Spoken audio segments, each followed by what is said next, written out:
Hello people, and welcome to Crypto Exposed. Ripple president shares 4 top predictions for 2026. Okay guys, let's get into it. Okay, so we're talking about Monica Long here, and she's got her predictions. So I wanted to get into these, and then I wanted to obviously have a conversation with you guys. I'm going to give you the good and the bad out of these, because there are good and bad in both, but there is more good, if I'll be completely honest with you.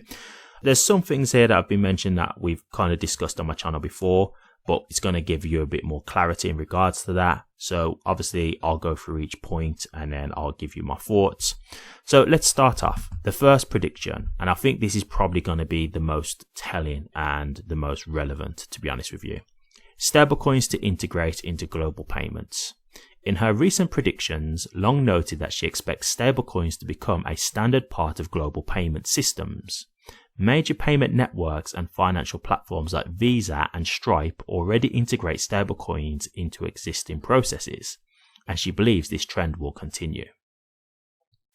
Okay, and I just want to show you this part of what she said. I'm not going to read the whole thing, but part of this is from her actual Twitter/X post. Stablecoins will be the foundation for global settlement, not an alternative rail. Just want to highlight that one part. We're going to come back to that in a bit. Institutional crypto adoption to expand. For her second prediction, Long sees crypto growing into a major financial tool. By the end of 2026, she expects institutions to hold more than $1 trillion in digital assets on their balance sheets. In addition, around half of Fortune 500 companies could adopt formal digital asset strategies that include stablecoins, tokenized assets, and on-chain financial instruments. Custody to become a key pillar of trust. In her third prediction, Long focused on digital asset custody. For context, crypto mergers and acquisitions reached $8.6 billion in 2025, driven largely by institutional interest. She expects custody services to play a central role in the next phase of consolidation. As custody solutions become more standardized, standalone providers face pressure to broaden their offerings or integrate with larger platforms. At the same time, regulators encourage banks to rely on multiple custodians to manage risk. Because of this, Long predicts that more than half of the world's top 50 banks will form at least one new digital asset custody partnership in 2026. Okay, so let's just look at this XRP community reaction to Long's predictions. Notably, the XRP community has begun responding to Long's 2026 predictions. For instance, Rafa Kahneman, a notable community figure, commented on the outlook, noting that it sets stablecoins up as the main settlement asset. So, got a post here from Rafa Kahneman, so I'll just go through this and read out his post. Ripple's 2026 predictions is straightforward, beginning with stablecoins as the premier settlement asset. Note the link of ZPKs with AI, as if required for agents. There is no mention of XRP or XRPL. Interested to see if custody biz requires more public neutrality. Okay, so let's get into this then. So let's get the bad out of the way, and then we can move on to the good here. So there's 2 things for me in this that I thought was a little bit on the bad side, but the main thing that I'm going to go through, we kind of already knew this at this point, so this isn't really, if you guys have been following this properly, you'll know that this isn't really news at this stage, but it is in regards to the stablecoins, right? It's saying here that stablecoins will be the main settlement asset. What does that basically mean? Well, it means that XRP is not going to be the settlement asset, right? Because that was XRP's role as a bridge asset. So, you know, like, for the people out there who are still trying to push the whole $10,000 thing, like, you've actually got the Ripple president here telling you that stablecoins is what they're going to use for settlement. Like, you've literally got her saying this. You can go on her X profile/Twitter profile and read the post for yourself. Yeah, look, I'm not going to lie. I would much rather this not be the case. And I've said it before and I'll say it again. I don't really get it. I don't know if it's a thing where this is, you know, they don't want Ripple to have so much power if XRP was being utilized because they have the escrow. I don't know. I really don't know. It could be that maybe they just feel like stablecoins are the best choice. for me personally, I thought that, XRP as a bridge asset is a great, use case. I really thought that would be something that would be used more than it is, if I just be honest with you. But we have to accept the reality, right? At the end of the day, they're going with stablecoins. It seems like when they're doing, cross-border payments, like for example, Swift are using Ethereum and they're going to do it with stablecoins. It's just where we're going. Like it's just clearly evidently the case. So obviously, yeah, that sucks a little bit. It's not to say that takes away XRP's whole, use case in terms of ODL/Ripple payments. It can still be used.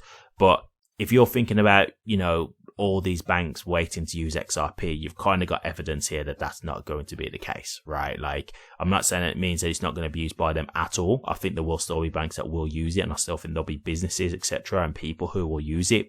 But I just don't think the degree of, and I came from a conservative approach with ODL. Like, I've always said there's not going to be a thing where every bank in the world is using it, but I think that this is going to dwindle it down a little bit more as well. But we've just got to manage expectations, right? I'm showing you this because I'm trying to give you guys a realistic outlook. I'm trying to show you, like, this is what is being said here. So if you're invested in XRP, this is news that you're going to want to hear, because to me, and this is just me personally, I don't want to just bury my head in the sand. I don't just want people telling me positive, if behind the scenes, the sky's falling. I want to know. And when I say sky's falling, I'm saying that for dramatic effect right now. Like, I'm not saying that that's what's happening with XRP, but I just want to know the good, the bad, and the ugly, because it will help me manage my expectations, right?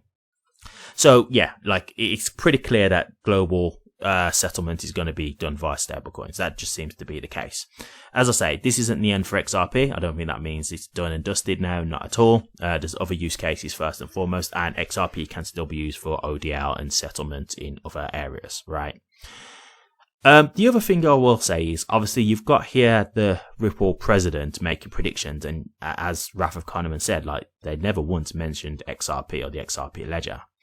Now, I will say this, look, I do think in this instance, I will give grace to Monica and Ripple as a whole, because I do get that they're probably just giving predictions on crypto as a whole right here. Like, there wasn't asked specifically about XRP. So I do understand that. But it would have been nice. Like, it would have been nice for them to say, something positive about XRP, like a prediction of XRP being utilized, etc., something like that.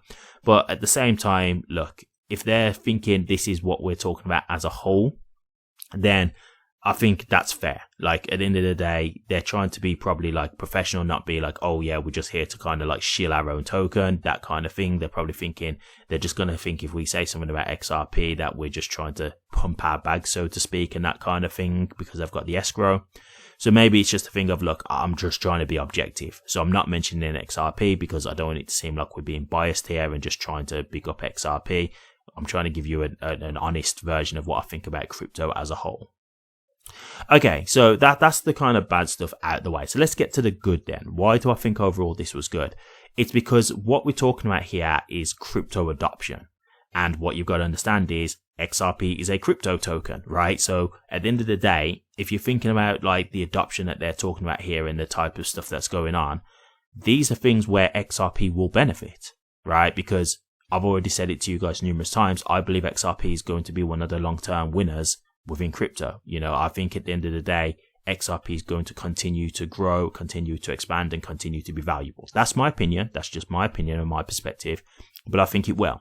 So if I think about it from that perspective, when I look at some of the things that was being said here about how companies will be, starting to have like crypto asset strategies, tokenized deposits and tokenized money and those kind of things, like that's all talking about crypto adoption, which basically means value, right? Because it means more institutions and governments and companies are using the technology, and it means that, they're deeming it valuable, right? They're deeming this the way things are going forward. And so the value will come with that, right? And that's why I think, regulations is a big part of all this, because at the end of the day, it's going to come down to the networks that have the longevity. Like, I don't think we're going to have as many cryptos out here in the long term. I just don't see that happening. I think these 20,000 plus cryptos we have out here right now, a good 95% of those will be gone in the long term, because you got to think of all these like meme coins out here and rug pulls that have been done. all those coins, like, they're going to go away. You got to think, even with the coins that we've got out here now, how many, of those cryptos, like what percentage of those cryptos are just dormant now anyway? Because it's probably like they've created the token, they've rug pulled, and then it's just still there because the token doesn't just like cease to exist. It's just there, but it's just dead. Like, no one's using it anymore and it's gone. So a lot of these tokens and networks and stuff will, technically cease to exist because they won't get through the regulations. They won't meet the cut. And I think when you get that and you start to look at, okay, now we're filtering out what networks are going to have the longevity, because we can actually see which are the ones that are really going to be here for the long term, which are the ones that are really providing a service and a purpose. And I think that's when you'll be left with the quality. That's when you'll be left with the networks that are really providing a service for people and something that they deem valuable and are, utilizing that network. And that's when I think, XRP will get its shine, to me, in my opinion, because I think XRP will be one of the ecosystems that does benefit from that. I think it's going to be here long term. So I think it'll get a lot of action from the utility aspect. So yeah, I mean, look, at the end of the day, the whole thing about stablecoins, it sucks to see it, but we've kind of seen this before. Like, I did the whole thing about Swift choosing to partner with Ethereum to build their layer 2. And even then, there was talking about stablecoins. There's been videos that I've covered recently, also about stablecoins being utilized for international cross-border payments. So I've kind of been showing you this kind of stuff for a while now. So it's kind of already been there. But when you've got the president also saying this as well of Ripple, and she's not trying to in any way say it's going to be XRP or anything like that, I think it's safe to say that that's a done deal at this point. Stablecoins is where it's going. That's pretty evident. And look, at the end of the day, this is not what I think is Ripple's choice. I think ideally Ripple would love it to be XRP, right? I think that's what they would want. But they've got to move with the times as well. Like, at the end of the day, I've said this before about businesses, you've got to pivot. If you're here trying to use XRP and people are saying we don't want to use XRP, okay, well, we'll create a stablecoin then. And at least they've done it on the XRP ledger. So yes, it is on Ethereum as well, but they've done it on the XRP ledger too. So hopefully if they put the front foot forward with XRP and do RRUSD on the XRP ledger, that's still volume that's going to XRP. So it's still going to benefit in that way. And so, yeah, look, at the end of the day, I think we've just got to be realistic about this. And I think overall, when you talk about like the things that she said about the adoption side of things with crypto as a whole, XRP is a crypto token and it's a very good one. It's a top 5 crypto. So when you think about it from that perspective, even in just that sense alone, XRP should get a lot of that action from what we're talking about with the other predictions, right? Like, crypto being way more adopted, etc. So if you're talking about those things, you've still got things to be positive about XRP because we're talking about the long-term adoption now of XRP with, governments, institutions, enterprises, etc. So that door will be being opened. So that is still a positive. Like, I'm not going to try and, just be all down about this. Yes, I would love it if XRP was the global asset settlement coin, like that would be great, but it isn't. That's just the truth. But I still look at the other things about this and think, yeah, okay, but if we're talking about crypto adoption, XRP is a top tier asset.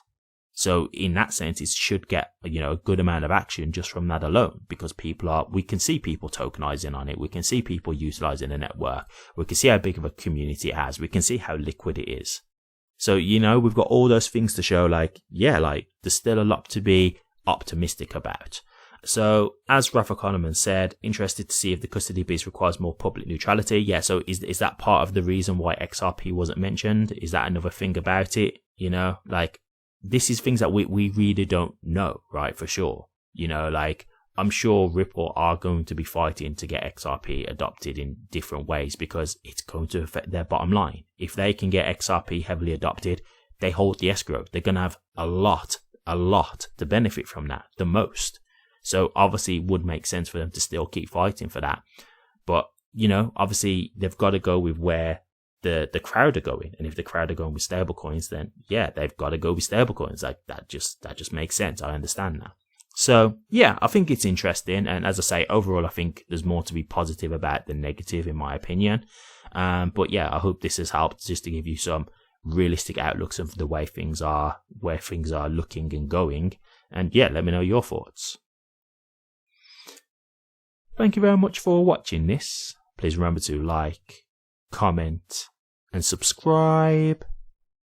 And hit that bell. Take care.